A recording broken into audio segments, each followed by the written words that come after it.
अस्सलामुअलैकुम dear student, आज हमारा टॉपिक है solve the triangle A B C in which A equal to 200 centimetre, B equal to 100 centimetre and beta आपके पास given है 28.95। ऊपर इसके डिग्री का साइन है।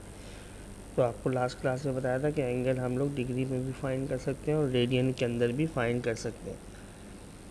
दूसरी इम्पोर्टेंट बात यह है कि ए और बी इसमें क्या है। देखिए बेटा, आपके पास पता है 3 ट्राइंगल्स के 3 वर्टिसेस।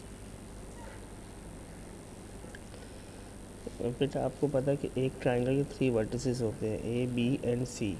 ए वर्टिसेस के बिल्कुल ऑपोजिट जो साइड होगी वो होगी बी सी। उस बी सी को हम ए के ऑपोजिट होने की वजह से स्मॉल ए से शो करेंगे। बी की ऑपोजिट साइड होगी ए सी, उसे हम स्मॉल बी से शो करेंगे। इसी तरह से ए के सामने जो एंगल होगा उसे हम अल्फ़ा, बी के सामने जो एंगल है उसे हम बीटा और सी के सामने जो एंगल है उसे हम गैमा कहते हैं। इस क्वेश्चन में हमने क्या फाइंड करना है, हमने अल्फ़ा फाइंड करना है। इसमें तो लिखा हुआ है सॉल्व द ट्राइंगल, लेकिन अल्फ़ा फाइंड करते वक्त कुछ कन्फ्यूजन आती हैं, कुछ मसले आते हैं। उन कन्फ्यूजन को क्लियर करने के लिए ये वीडियो बनाई जा रही है। सॉल्यूशन आपके पास है गिवन दैट ये आपके पास है 200, बी आपको गिवन है 100 और बीटा आपको 28.95। ये जो सी है ये मैंने खुद से निकाल लिया पहले, क्योंकि इसमें ऐसे टाइम आपका ज़ाया होता। रिक्वायर्ड इस वक्त सिर्फ जो मेरी रिक्वायर्ड कंडीशन है वो है हमें सिर्फ अल्फ़ा निकालना है। क्यों अल्फ़ा निकालना है सर, बाकी क्यों नहीं निकालना है, वो हम नेक्स्ट वीडियो में बाकी निकालना भी सीख जाएंगे। लेकिन इस वीडियो में हमने अल्फ़ा एंगल पे बात करनी है कि क्यों अल्फ़ा जो आंसर जो है 2 डिफरेंट फार्मूलाज लगाने से डिफरेंट आंसर आते हैं यूजिंग साइन लॉ।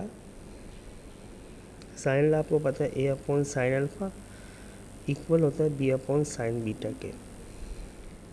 अच्छा, ये इक्वल होता है सी अपॉन साइन गैमा के। हमें देखना होता है कौन से 3 नॉन वैल्यूज़ हमारे पास है। उन नॉन वैल्यूज़ की मदद से हम लोग 4th वैल्यू को फाइंड कर सकते हैं। इस क्वेश्चन में ए भी हमें पता है, बी भी हमें पता है, बीटा भी पता है, हमें अल्फ़ा निकालना है।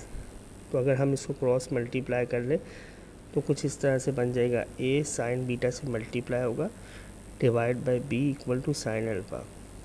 अब इसमें हम लोग ए की वैल्यू पुट करेंगे। ए की वैल्यू है साइन अल्फ़ा इक्वल टू, इस साइन अल्फ़ा को हमने इस साइड पे लिख दिया। ए की वैल्यू है 200 मल्टीप्लाई बाय साइन बीटा की वैल्यू है 28.95 और बी की वैल्यू है 100। नेक्स्ट स्टेप में हम देखेंगे, इसको डिवाइड करेंगे कैलकुलेटर से।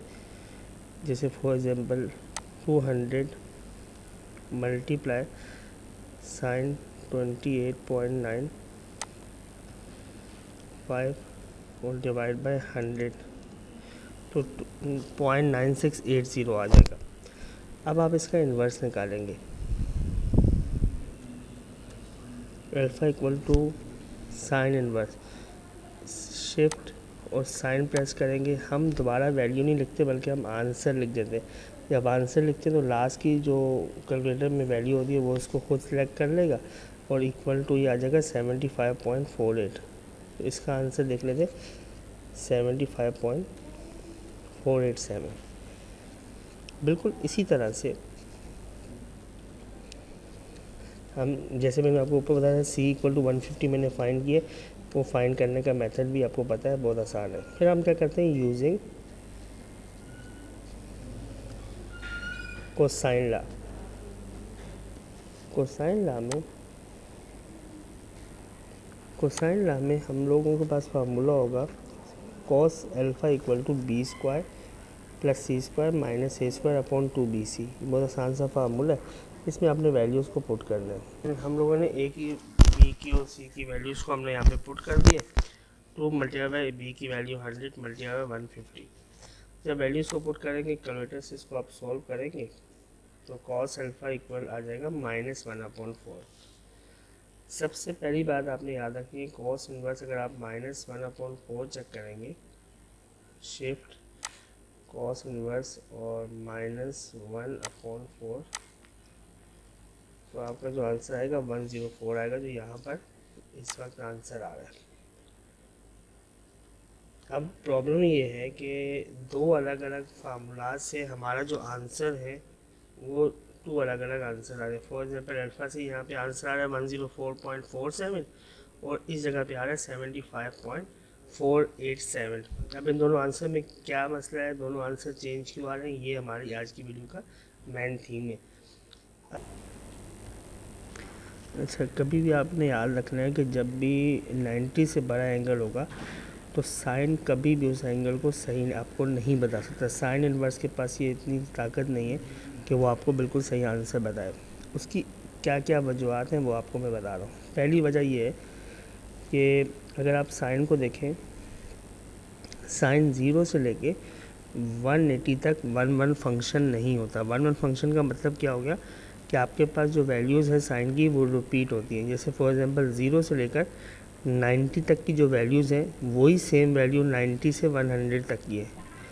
तो अगर आपके पास साइन होगा तो साइन इन्वर्स से हम लोग पूछते क्या है, साइन इन्वर्स से हम लोग ये पूछते हैं कि कौन से एंगल के ऊपर ये आंसर है। फॉर एग्जांपल यहाँ पे देखें साइन 30, हमारे पास आंसर आया 1/2।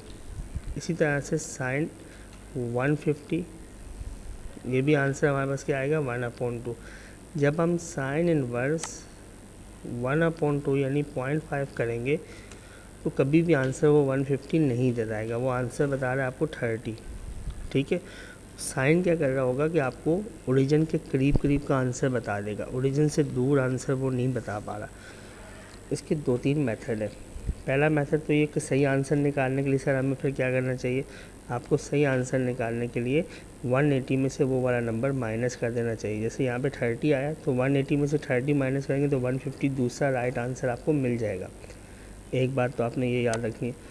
दूसरी बात ये याद रखनी है, इससे बचने के लिए जैसे फॉर एग्जांपल यहाँ पे लिखा हुआ है cos alpha equal to minus, ये जो माइनस है ये माइनस आपको बता रहा है कि ये आंसर कभी भी साइन से सही नहीं आएगा।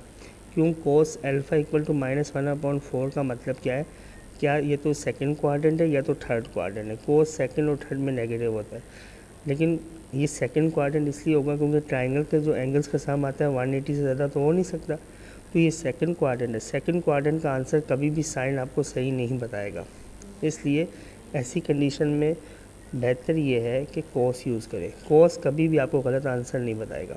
अच्छा, दूसरी इम्पोर्टेंट बात ये है कि जिस साइड का आपको सबसे बड़ी वैल्यू होगी, फॉर एग्जांपल इस क्वेश्चन में देखें ए की वैल्यू 200, बी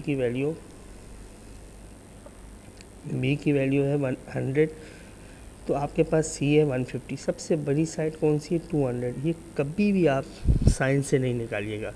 जो साइड सबसे बड़ी हो वो कभी भी आप साइन फंक्शन को यूज़ करते हुए नहीं निकालेंगे, क्योंकि साइन इन्वर्स से आप एंगल जब निकालोगे उसका अल्फ़ा अगर बी बड़ी होगी तो बीटा और अगर सी बड़ी साइड होगी तो गैमा, ये कभी भी सही नहीं आएंगे।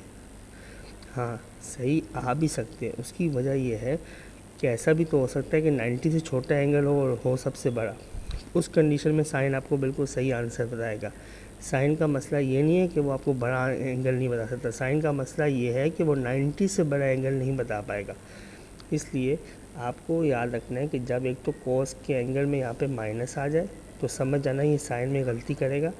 दूसरी बात ये है कि बड़ा एंगल जब भी हो कोशिश करें उसको अवॉइड करें साइन से निकालने की। रीज़न मैंने आपको बता दिया कि ये 1 फंक्शन है। इसी के मुताबिक अगर आप कॉस का फंक्शन देखेंगे,